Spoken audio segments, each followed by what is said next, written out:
El pasado 9 de diciembre, el Procurador General de la Nación de Colombia, Alejandro Ordóñez, ordenó la destitución del alcalde de Bogotá, Gustavo Petro, y lo inhabilitó para ejercer funciones públicas por 15 años como consecuencia del manejo de los contratos de recogida de basuras en la ciudad hace poco más de un año.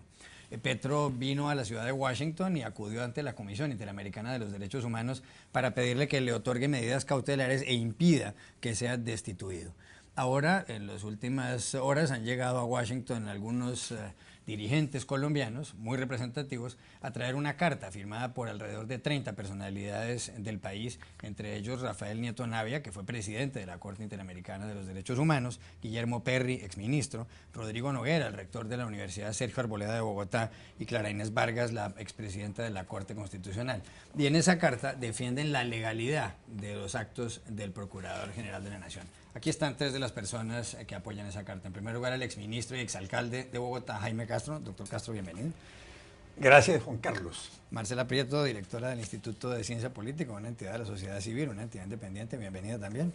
Buenas, Juan Carlos. Un gusto estar acá contigo. Y Víctor G. Ricardo, excomisionado de paz y ex embajador. Gracias por estar con nosotros. Muchas gracias, Juan Carlos, por la posibilidad que nos brinda estar acá. Jaime Castro, ¿por qué defienden ustedes la legalidad de lo actuado por el procurador en el caso de Gustavo Petro?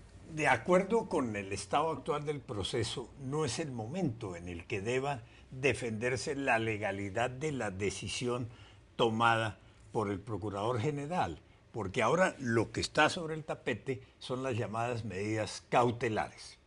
Hasta el momento, en el proceso, solo ha actuado una de las partes, el alcalde y sus abogados. El Estado colombiano formalmente no lo ha hecho, apenas ha suministrado información. Nosotros sí respondemos la demanda en lo que tiene que ver con las medidas cautelares. No las consideramos válidas ni procedentes en la coyuntura actual. Nosotros le recordamos a la Comisión, porque nadie se lo ha dicho, que Colombia es un Estado de Derecho, que tenemos un ordenamiento jurídico, una administración de justicia y que se respetan los derechos políticos de todos los que quieran participar en la vida pública en igualdad de condiciones, sin privilegios ni ventajas a título de que sean reinsertados en virtud de un proceso de paz o cosa parecida. Y ojo a lo siguiente, Juan Carlos, si llegasen a prosperar no solo medidas cautelares aquí, sino la tesis del alcalde conforme a la cual solo un juez penal de doble instancia puede sancionar con destitución e inhabilidad a los elegidos popularmente, todos los alcaldes y gobernadores van a pedir que no los juzgue la Procuraduría, que no los investigue, que no los sancione. Ya varios gobernadores empezaron a solicitarlo, entre ellos el gobernador de La Guajira, que ha estado en la primera plana en los últimos días. Y ojo, los que fueron sancionados antes por la Procuraduría van a pedir que los reintegren, que les devuelvan sus derechos, que los indemnicen. Igualmente lo van a hacer los parlamentarios que perdieron la investidura por decisión del Consejo de Estado, porque dicen el Consejo de Estado es juez, pero no es juez penal. Y los condenados por parapolítica, por la Corte Suprema de Justicia, van a decir, no, a mí me condenó un juez, pero no en doble instancia. De manera que a mí me devuelven mis derechos y me indemnizan.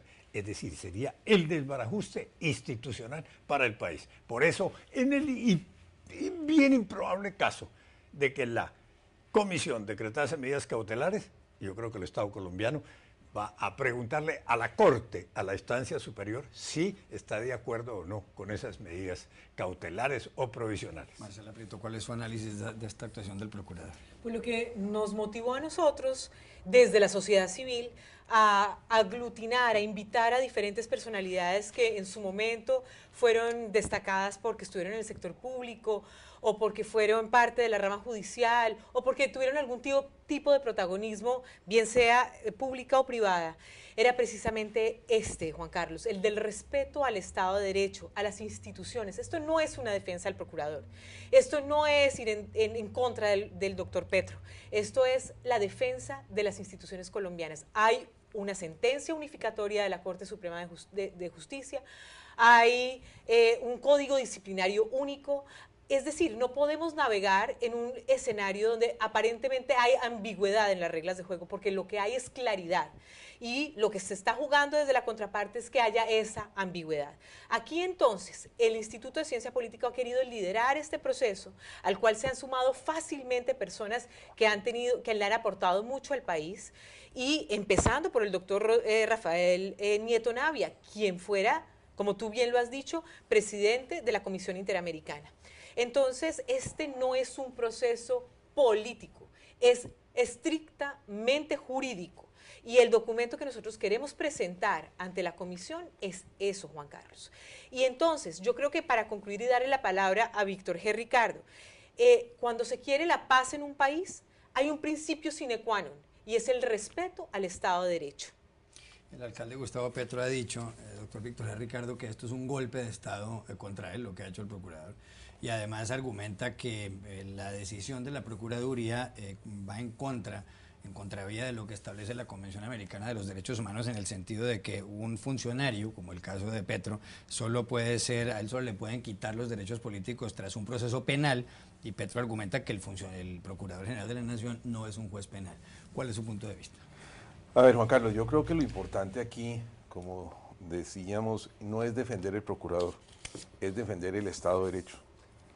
Porque de lo contrario, como dijo Jaime Castro, lo que entramos es en un canal de demandas al Estado. Se caen todos los procesos contra la corrupción de las personas que tienen fuero, por ejemplo. Se caen todos los procesos de parapolítica ejercidos por la Corte. Aquí hay que establecer, y eso es lo que se quiere hacer, es que la verdad, la defensa de la verdad, la defensa del Estado de Derecho y de un funcionario que no es un funcionario de carácter administrativo, sino que es, si bien ejerce funciones administrativas, es un funcionario elegido por una democracia a través de su Congreso, que tiene las facultades constitucionales y legales para ejercer el control administrativo y las sanciones disciplinarias que la misma ley le otorga a aquellos que la violen. Desde ese punto de vista es muy importante, porque la construcción de la paz se tiene que hacer sobre la base de la verdad. Y si nosotros perdonamos en una salida política a quienes infringieron las normas y la ley, pero estamos aceptando es que entren a cumplirlas en un ambiente democrático, un ambiente de defensa de los derechos humanos, y no con fueros especiales a que quien antes había violado la ley se le perdone, tenga en el fondo fuero para seguirla violando. Entonces, eso es lo que me parece a mí importante, que esto no es un atentado contra la paz, sino todo lo contrario. Lo que debemos es defender el Estado de Derecho, reforzar la institucionalidad, ampliar las medidas de garantías, y yo creo que eso solamente se llega sobre la base de la verdad y el respeto. Y eso es lo que me movió a mí a poder acompañar a este gran grupo de colombianos, entre otras cosas, porque me parece importante que las personas que de una manera están ajenas al proceso expresen sus conceptos, den sus experiencias y aporten a la deliberación, por ejemplo, en este caso, de la Comisión Interamericana. Últimos 30 segundos, lo veo anotando muchas cosas ahí. ¿Qué piensa usted de los argumentos de Gustavo Petro para defender el otorgamiento de las medidas cautelares que le ha solicitado a la Comisión Interamericana de los Derechos Humanos? Gustavo Petro obtuvo medidas cautelares a su favor. En el año 2002 le pidió a la comisión que protegieran su vida e integridad personal, porque en ese momento adelantaba unos debates en el Congreso y dijo que corría riesgos, que estaba siendo amenazado. Y la comisión dijo, hay que proteger al parlamentario Gustavo Petro. El gobierno de la época contestó diciendo, lo tenemos protegido, pero si ustedes quieren que lo protejamos aún más, que extrememos esas medidas de seguridad, que seamos más rigurosos, con mucho gusto. Eso lo traigo a cuento para decir que las medidas cautelares las ha decretado, creo que en más del 90% de los casos, la Comisión Interamericana, cuando está en riesgo la vida y la integridad personal del demandante, o cuando hay población menor de edad en peligro. En este caso se trata de derechos políticos. Y usted citó, Juan Carlos, al comienzo el caso, o nos habló hace un momento, el caso del excanciller Jorge Castañeda de México. Le decretaron unas medidas cautelares a su favor, la comisión, pero la Corte dijo no, perdón. En cuanto a derechos políticos, no debe haber medidas cautelares. ¿Cuál era el caso de Jorge Castañeda? Que no le permitían inscribirse como candidato al Senado porque no tenía partido político. Y otro de los requisitos de las medidas cautelares tiene que ver con la urgencia, con la inmediatez. Es que deben decretarse ya. ¿Sabe cuánto hace que las pidió Gustavo Petro? 3 meses. Desde octubre, antes de que el procurador lo sancionara. Entonces, ¿cuál era la urgencia? ¿Cuál era la inmediatez? Eso ya pierde ese carácter excepcionalísimo de las medidas de seguridad. Marcela, ¿algo que agregar? Sí, una última cosa, y es un llamado a la comisión, porque aquí como está en juego en el trasfondo un debate político, que no se vea tentada o motivada a sancionar con cierto tipo de incentivos de carácter político y que se restrinja realmente a lo que se está argumentando jurídicamente, porque es un precedente importante. La comisión debe actuar de acuerdo a esos argumentos jurídicos y normativos, tanto de la institucionalidad de la Corte como en el respeto del orden institucional colombiano. Gracias.